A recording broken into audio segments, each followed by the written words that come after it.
Thank you for joining us today for our first press conference since Robert F. Kennedy Jr. was confirmed as the 26th Secretary of the U.S. Department of Health and Human Services.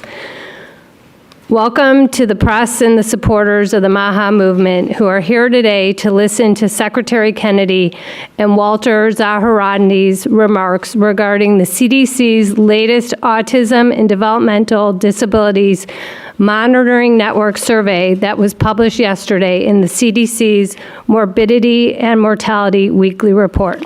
I am honored to introduce to you Secretary Robert F. Kennedy Jr.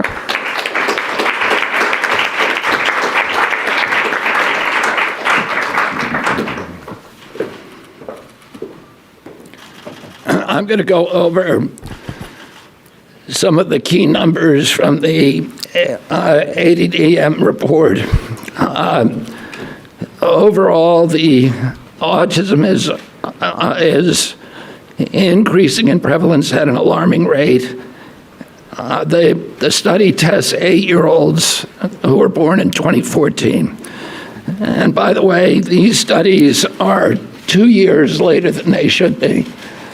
And one of the things that we're going to do as we move this function to the Administration for a Healthy America, to the Chronic Disease Division, the new Chronic Disease Division, is we are going to have updated real-time data so that people can look at this, so Americans can understand what is happening with chronic disease in this country in real time, and not have to wait 2 years to react. We don't wait 2 years to react to a measles epidemic, and we should not, or any kind of infectious disease. We shouldn't have to do that for diabetes or autism. The ASD prevalence rate in 8-year-olds is now 1 in 31. Shocking. There's an extreme risk for boys. Overall, the risk for boys of getting an autism diagnosis in this country is now 1 in 20. And as high in California, which has the best data collection. So it probably also reflects the national trend, 1 in 12.5 boys. This is part of an unrelenting upward trend. The prevalence 2 years ago was 1 in 36. Since the first ADDM report in 1990, which was 1992 births, autism has increased by a factor of 4.8. That's 480%, I believe. The first ADDM survey was 22 years ago when prevalence was 1 in 150 children. In all the core states, the trend is consistently upward, and most cases now are severe. So about 25% of the kids who are diagnosed with autism are nonverbal, non-toilet trained, and have other stereotypical features, head banging, tactile and light sensitivities, stimming, toe walking, etc. One of the things that I think that we need to move away from today is this ideology that the autism diagnosis, that the autism prevalence increases, the relentless increases, are simply artifacts of better diagnoses, better recognition, or changing diagnostic criteria.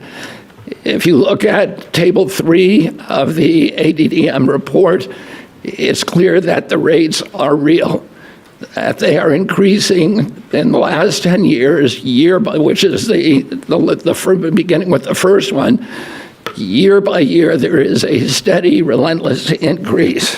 I want to, because this epidemic denial has become a feature in the mainstream media, and it's based on an industry canard. And obviously, there are people who don't want us to look at environmental exposures. And so I want to just read you some of a little excerpts from some of the older studies. The baseline for autism in this country was established with the largest epidemiological study in history, a study of all 900,000 children in the state of Wisconsin, children under the age of 12. They found 0.7 children had autism in every 10,000. That's less than 1 in 10,000. Today, we're 1 in 31.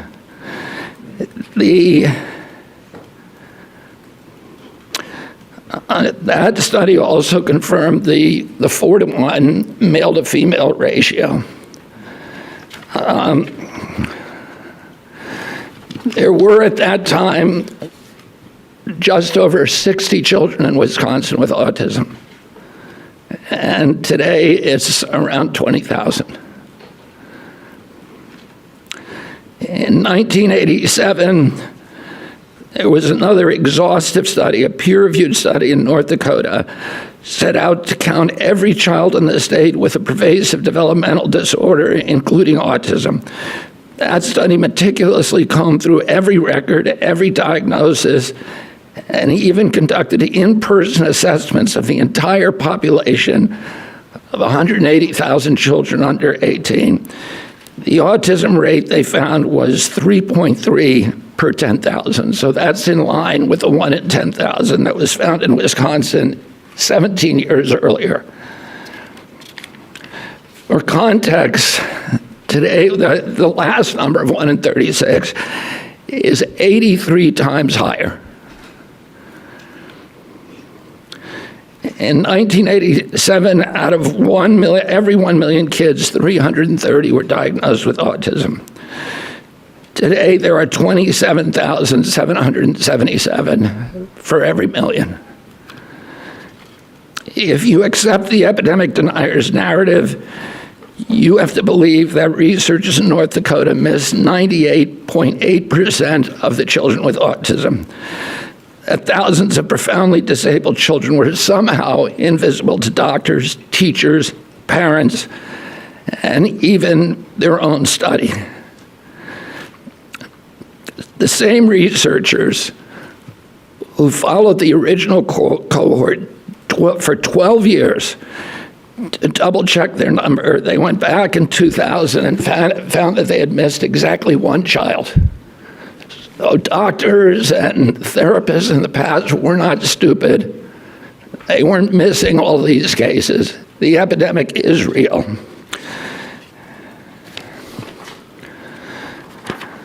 Between 1959 and 1965, researchers from 14 hospitals associated with major universities undertook the National Collaborative Perinatal Project, tracking 30,000 children from birth to age 8. This was no half-baked survey-based analysis. The study conducted 9 separate screenings covering neurology, psychology, speech, language, hearing, and visual function. Every developmental quirk, anomaly, and disorder was logged with painstaking detail. Autism, a condition characterized by profound impairments in social communication and behavior, would have stood out like a neon sign. There were 14 cases. That's 4.7 per 10,000. So we know what the historic numbers are, and we know what the numbers are today, and it's time for everybody to stop attributing this to this ideology of epidemic denial.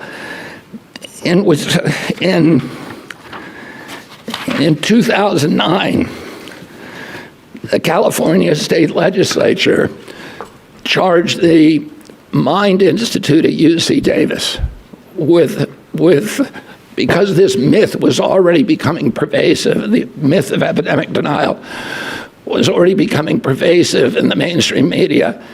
The California legislature directed the Mind Institute at UC Davis to answer the question. And Irva Hertz-Pichota was a highly esteemed, revered scientist, neurology, and epidemiologist, came back with a definitive answer: the epidemic is real. Only a very, very small portion of it can be changed to can be charged to better recognition or better diagnostic criteria. I want to say a couple of other things.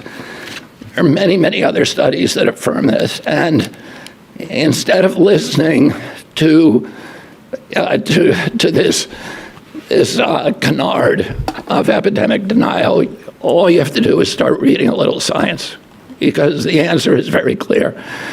And this is catastrophic for our country. There's a recent study by Blaxell et al. And a team of other researchers that said that the cost of treating autism in this country by 2035, so within 10 years, will be $1 trillion a year. This is added to already astronomical healthcare costs.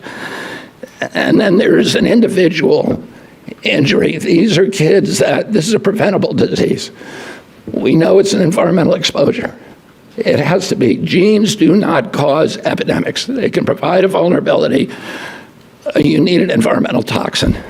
And Irva Hertz-Pichota pointed out that because of this mythology, that the amount of money and resources put into studying genetic causes, which is a dead end, has been historically 10 to 20 times the amount spent by NIH and other agencies to study environmental factors, to study exposures, to study external factors, and that's where we're going to find the answer.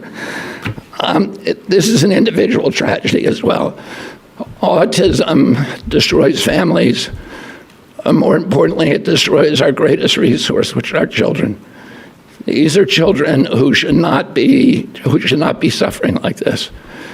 These are kids who, many of them were fully functional and regressed because of some environmental exposure into autism when they're 2 years old.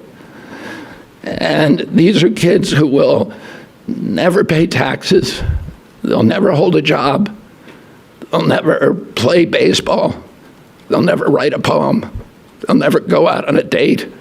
Many of them will never use a toilet unassisted.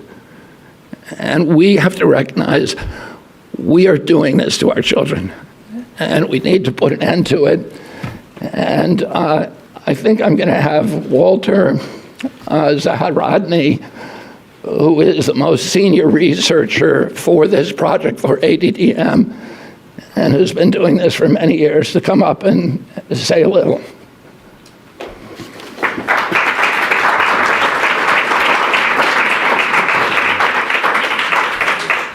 Good morning. Thank you for being here. I'm here as a long-term autism researcher and a clinical psychologist. I get to wear two hats, one with patients and families, trying to help them get to a diagnosis and to interventions and treatments, but also for the last 20 plus years as the director of the New Jersey Autism Study, which is a CDC-sponsored autism surveillance system. We've monitored autism in New Jersey in concert with the Centers for Disease Control and Prevention since 2000.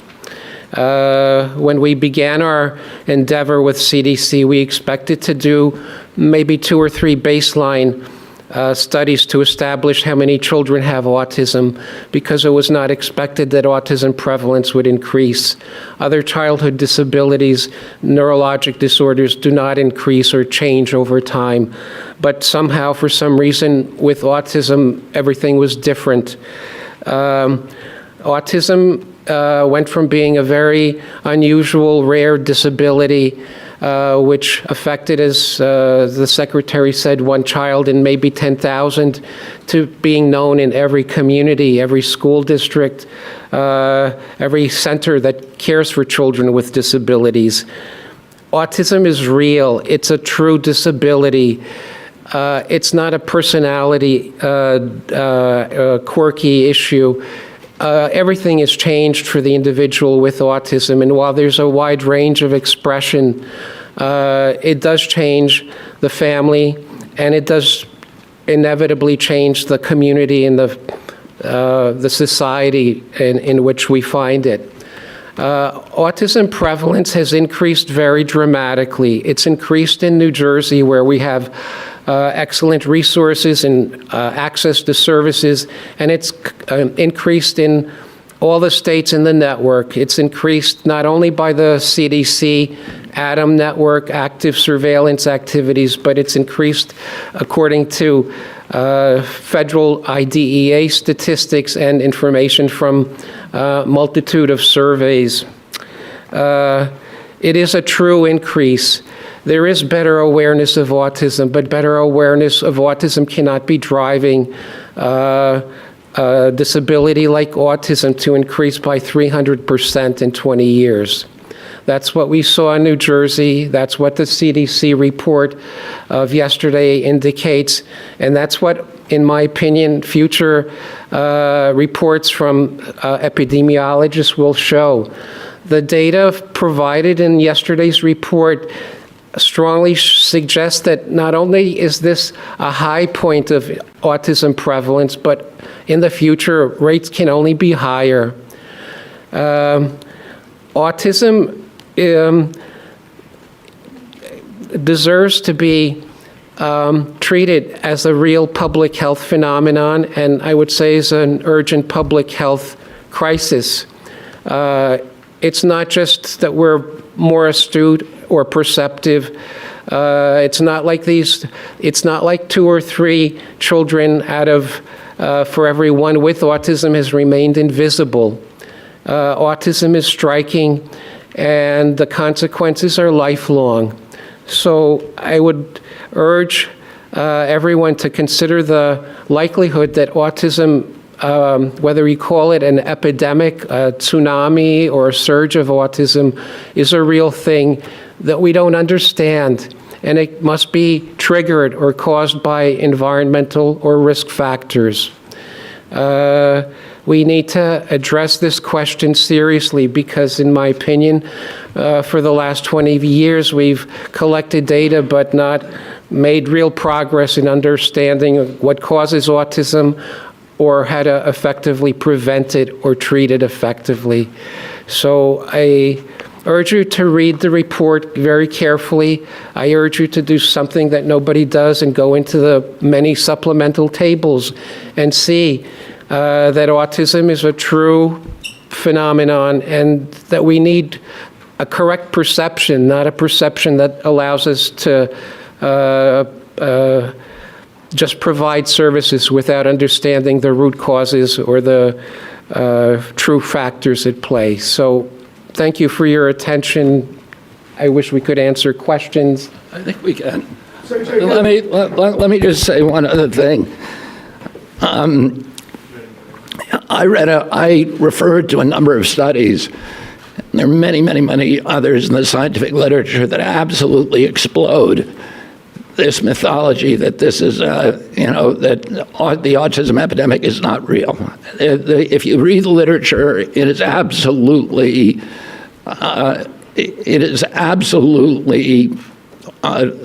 indefensible to continue to promote this. But it doesn't take you to read the literature. It just takes a little common sense. If the epidemic is an artifact, a better diagnostic criteria or better recognition, then why are we not seeing it in older people? Why is this only happening in young people? I asked Walter before we came out here, I said, have you ever seen anybody our age?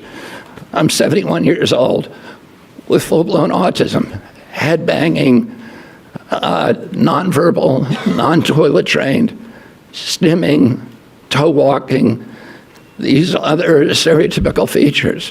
Where are these people walking around the mall? You can't find them. They're not in homes. There are no homes for them. There are no institutions for them. Why aren't we seeing them on the street? Anybody can look around and see that this is a canard. And then you have to ask yourself, why is it so pervasive? Why has it been thrown up against us for so many years? And clearly there are industries. This is coming from an environmental toxin.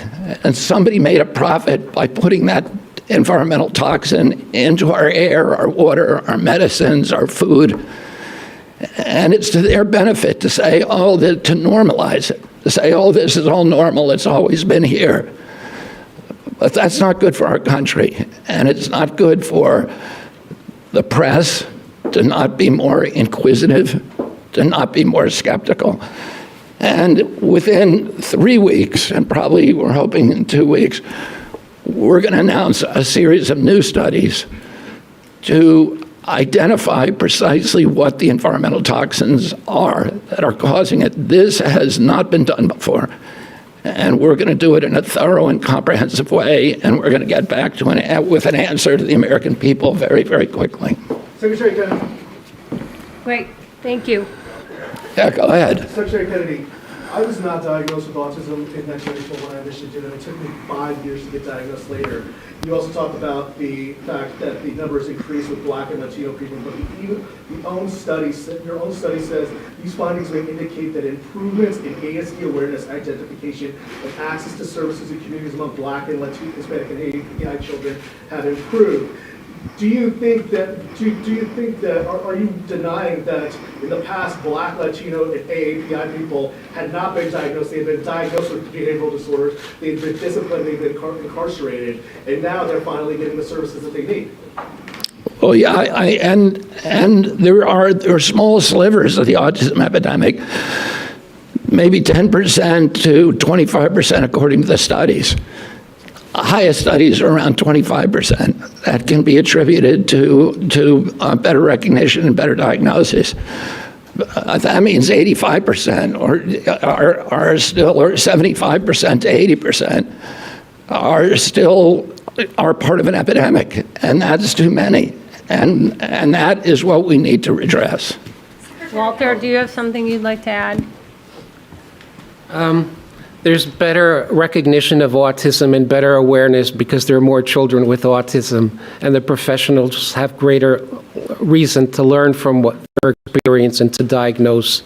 I wish the contrary was true, but it's not like better awareness pushes something that's not there. Rather, something that's there is being recognized. Secretary Kennedy, some of the CDC. Can you please say your first and last name and outlet before asking a question? By the way, my name is Eric Garcia, The Independent. Thank you. Oh, you want to Secretary Kennedy, Amanda Seitz with the Associated Press. Some of the CDC's own research has concluded that there's a genetic link at play with autism. Are you saying today that you don't trust that research or that it was wrong? Could you expand a little bit more on that? No, there is, we have really good genetic markers now, and they provide a vulnerability. But those genetic markers alone are not going to dictate your destiny. You need an environmental toxin. There are many genetic markers that dictate the methylation capacity of the human body. Those contribute to, those dictate, listen, with many people smoke cigarettes, and only 1 in 5 died from lung cancer. There were 4 of them that didn't. And those were the ones that had some circumstances, probably genetic, that made them more susceptible to it. And the same is true. We know that that glutathione production, and glutathione is an enzyme that helps the human body excrete metals and toxins. People with low glutathione production are more vulnerable. People with the MTHFR gene, which dictates methylation, are more vulnerable. People with high testosterone are more vulnerable. So there are a lot of genetic vulnerabilities. You need an environmental toxin. Alex at Fox. Alex. Hi, Alex Hoff, Fox News. In seeking out an environmental toxin, do you feel that if one or several are detected or put on your radar, do you think it would be the same one causing issues at both ends of the spectrum? Children who struggle with, let's say, sensory issues, all the way to those who are fully care dependent, unable to speak. Would it be the same catalyst in all of those varying conditions, you think? Well, those are the kind of studies we're going to do. And you're right, there's a spectrum of injuries, and we don't know. There are studies that look at maternal activation, so that something happens in the womb. There are studies that look at other genetic cause. The issue that we know is genes don't cause epidemics. You need an environmental toxin. And we're going to look at all the potential culprits. We're going to look at mold. We're going to look at food additives. We're going to look at pesticides. We're going to look at air and water and medicines. So, we're going to look at ultrasound, because there's a timeline that, something happened. In fact, Congress said to EPA, ordered EPA to tell us what year the autism epidemic began. The EPA scientists came back and said it happened in 1989. Oh, you have to find a toxin that became ubiquitous around that time period. And that affected every demographic, from Cubans in Key Biscayne to Inuit in Alaska. And that affects boys at a 4-to-1 ratio as girls. There's a limited universe of those, but actually it's quite large. And, Irva Hertz-Pichota was the one who suggested that, one of the things we have to look at is ultrasound. I don't think that that's probably a factor, but it's one of the exposures that became ubiquitous during that period. And we're going to look at all of them agnostically. We're going to find the potential exposures that increased during that time period, and then we're going to we're going to see if there is a link to this injury. Hi. Thank you. Nathan at Epic Times. I'm sorry. Can I please go? I've been No, waiting. Nathan. Give him his chance to speak. Nathan. Yes, Nathan Worcester with Epic Times. During that same time period of increasing autism prevalence or diagnoses, there's also been a significant increase in maternal and paternal age. Couldn't that be a significant contributor With what? beyond maternal and paternal age? Yeah, we're going to look at all of that. We're going to look at obesity in the parents. We're going to look at the age of the parents. We're going to look at diabetes in the parents. We're going to look at all of these potential exposures. And because of AI and because of the digitalization of health records and the mass of health records that are now available to us, we can do this much more quickly than has ever been done in the past. Cheyenne. This is our last question. Thank you. Do you still pledge to have answers by September, or is that going to be the beginning of this process? And are you open to following the science regardless of whether it confirms some of your expectations or not? Yeah, I mean, we're gonna follow the science no matter what it says, and we will have some of the answers by September. It's going to be an evolving process. We're going to issue grants the way that it's always done to university researchers and others. We're going to remove the taboo. People will know they can research and they can follow the science no matter what it says without any kind of fear that they're going to be censored, that they're going to be gaslighted, that they're going to be silenced, they're going to be defunded, delicensed, and we're going to give them permission to do this research. And then we're going to open it up to the research community, and we're going to task them with certain outcomes, and we're going to have them come and bid on how to do the research. This is all being run by Jay Bhattacharya, and I think Martin Koldorf may be also working on this on designing the grant proposals. So it's going to be done by credible scientists, by the most credible scientists from all over the world, and we're going to do it very, very quickly.